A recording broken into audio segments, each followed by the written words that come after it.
Nako, mga sangkay, totoo kaya itong chismis, no? Meron pong naglabas ng impormasyon, kampo daw ni VP Sara at kampo ni Bongo, meron pong iringan ngayon, mga sangkay. Totoo kaya ito?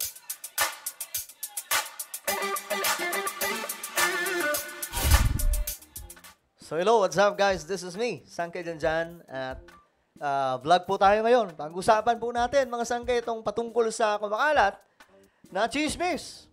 Kampo daw po ni VP Sara at saka ni Bongo ay mayroong hindi pagkakaintindihan, mga sangkay, at mukhang may gusto daw mang-agaw sa pwesto. Totoo kaya yan, mga sangkay? Pag-usapan mo natin. Anyway, bago tayo mag-umpisa, road to 2 million subscribers na po tayo. Ayan, makikita nyo, padami po tayo ng padami. So kung ikaw gusto mong mapabilang sa dumaraming mga solid sangkay, ang gawin nyo lamang po ngayon, i-click nyo po yung subscribe button na makikita po sa baba ng video na to. I-click nyo po yung bell at i-click nyo po yung all. At sa mga nanonood po sa Facebook, i-follow nyo po yung ating Facebook page. Alright?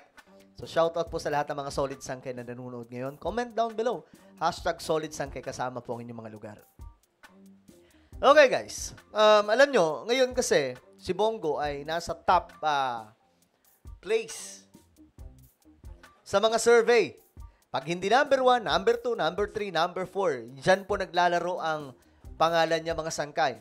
At ayun, pinagmamalaki nga po niya dito, rank number 1, voting for 63.2%. Sabi po ni Bongo dito, salamat sa inyong patuloy na suporta at tiwala sa aking mga adhikain at ang mga ipinaglalaban para sa bayan. Alam nyo guys, naalala nyo mga sangkay, binanatan po itong si Bongo ni ano tawag dito? Baste Duterte. Sabi ni Baste, kung alam ko lang na ganito, ganyan, kumpare pa naman kita. Ngayon mga sangkay, akala natin wala-wala lang yun. Mayroon palang namumuo. Eto kampo ni Bongo versus kampo ni VP Sara. Ngayon, mayroong chismis na kumakalat na baka nag-aagawan daw po ito sa pwesto sa pagkapangulo by 2028. Well, tingnan po natin mga sangkay. Ito, may nag-chismis. Ito, pakinggan po natin. Hindi ko alam kung gaano katotoo ito Hello guys, good morning dito at good evening dyan. Ito, meron tayong pag-uusapang maganda. Ayan. A1 information ito galing sa aking puting kabayo. Hindi, pero seryoso guys Okay. So, lumalalim ang away. Although hindi pinapakita in public, lumalalim ang away. Itong grupo ni Inday Sayad at itong grupo ni Bongo. May away na nagaganap. Alam nyo, hindi na rin pa ako nagugulat dyan. Politika to Sino ba naman mag-aakala na mag-aaway ang magkaibigan, si VP Sara at PBBM, di ba? So yung faction. Sapagkat ang tunay pala na layunin ni Bongo, hindi naman talaga ito magmalasakit pa kay Digong sapagkat alam niya na itong si Pentaboy hindi na makakalabas. Pentaboy. In short, unti-unti nang ang plano ni Bongo ay yumabong ang kanyang political career, no? At sa 2028 siya talaga ang lumaban as president. Okay. Naalala ko nung 2022, 'di ba, mga sangkay? Nung tumanggi si VP Sara kay PRRD, si Bongo po yung nag-apply sa pagkapangulo. Hindi nga lang natuloy, mga sangkay. Now, ang grupo ni Bongo, siyempre kasama si Hanilet, kasama itong ito sila Hanilet, itong grupo nila, no? Ano yun? Kasama ba dyan sila Banat Bay? Kasi, di ba, naalala ko mga sangkay, meron po mga Banat, yung kabilang, ibang mga vlogger laban po kay VP Sara Pero may iba namang mga vlogger, pabor kay VP Sara at kay Amy Marcos. Tingnan to, mga sangkay, nagkakagulo ngayon sila. So, siyempre, medyo deceit lang yung dating. Hindi nila masyadong bulgar. Pero, ito rin pala ang reason kaya itong si Inday Sayad medyo galit din dito kila Bongo at kila Hanilet, although hindi obvious, no? Dahil aside from pera, dun sa political path nitong mga ito. Bakit? Okay, ang tunay na plano ni Bongo, ayan na, iburahin ang pangalang Duterte na sa politika. Naku, seryoso kaya yan, mga sangkay? No, national at local upang sa ganon umusbong ng tuluyan. Kung totoo yan, mga sangkay, ang mangyayari, ano yun, parang gamitan lang. Well, politics is politics, guys. Alam naman po natin yan, mga sangkay, ang politika sa bansa natin. Yung kanyang pangalan. Okay, now, para po sa mga didilis, makinig kayo, iboto nyo si Bongo. Dahil ang pagboto nyo kay Bongo, ang siyang magpapalaglag kay Inday Sayad. Ang pagkapanalo ni Bongo bilang isang senador, yan po ang maglalagay lalo kay Inday Sayad sa kanyang pagkakahulog. Guys, ito may posibilidad na mangyari ito. Kasi, ito BBM, Sara, sino mag-aakala, guys, na maglaglagan itong dalawang to?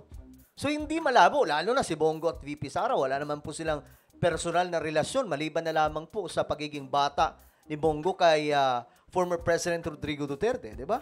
Kanyang paglugso, no?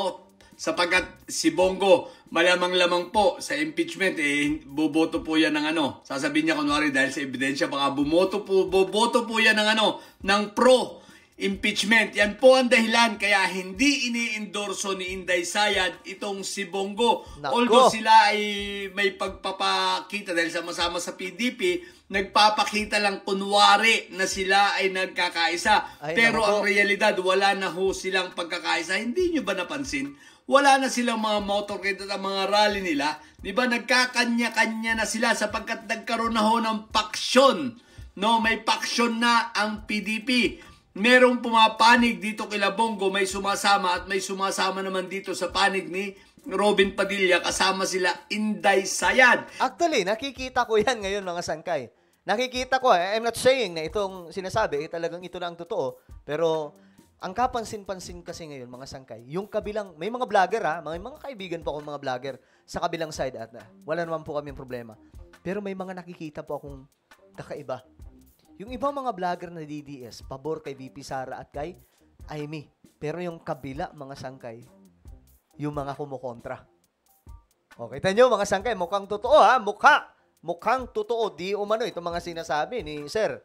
At ang pagkakaano po nila kay Amy Marcos, nila Robin Padilla, pagkaka-endorso ay hindi sinasang-ayunan ng maraming PDP. Nako. Including si, sila Bato, not Bato. Sila Ipe. Hindi sila itong grupo na Vic Rodriguez, hindi sila sang-ayon na si Amy Marcos ay sama. Nako. Pero, tulad ng sinabi ko iboto nyo si Bongo, sige, para lumugso ng tuluyan si Inday Sayad. Ngayon, kung gusto nyong protektahan si Inday Sayad, wag nyong iboto si Bongo sapagkat ang layunin ni Bongo ay pabagsakin ng tuluyan ang mga Duterte na... Sa madaling sabi, mga sangkay, mukhang papabor pa po yung iba kay VP Sara kaysa kay dito, kay Bongo, no? Ewan ko, mga sangkay, masyado masalimuot talaga yung politika sa ating bansa, no? Wala na ang mga Duterte sapagkat iisa lang naman ang kinikilala ni Bongo na may power na Duterte at isang Duterte lang ang kinikilala niya, wala nang iba. Ito ay si Fentaboy na unfortunately ay hindi na makakauwi at hindi na makakalabas mula sa dahig. Doon na yun mamamatay, doon na yun mapapasa ako bago i-cremate. Ako mga sangkay, pagdating po talaga kay PRRD, though pro-government po tayo, pero hindi pa rin po naaalis sa akin ang respeto bilang naging dating Pangulo ng ating bansa, no? But I respect everyone's opinion naman. Wala namang problema doon, mga sangkay. Yun po ang katotohanan. Si Fentaboy lang ang kinikilala na Duterte nitong si Bongo, hindi po si Inday Sayad.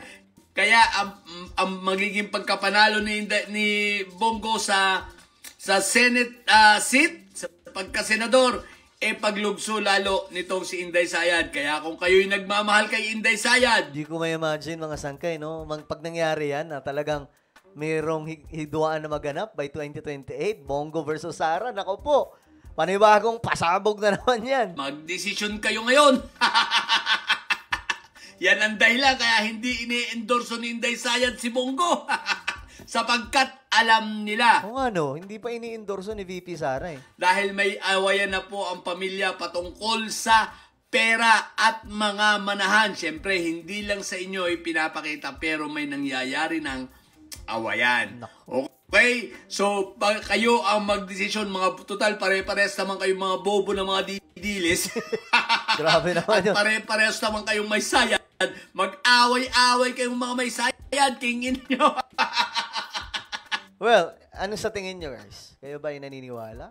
Pero ako may mga napapansin po talaga ako kasi meron po talaga akong napapansin ngayon na medyo mga sangkay.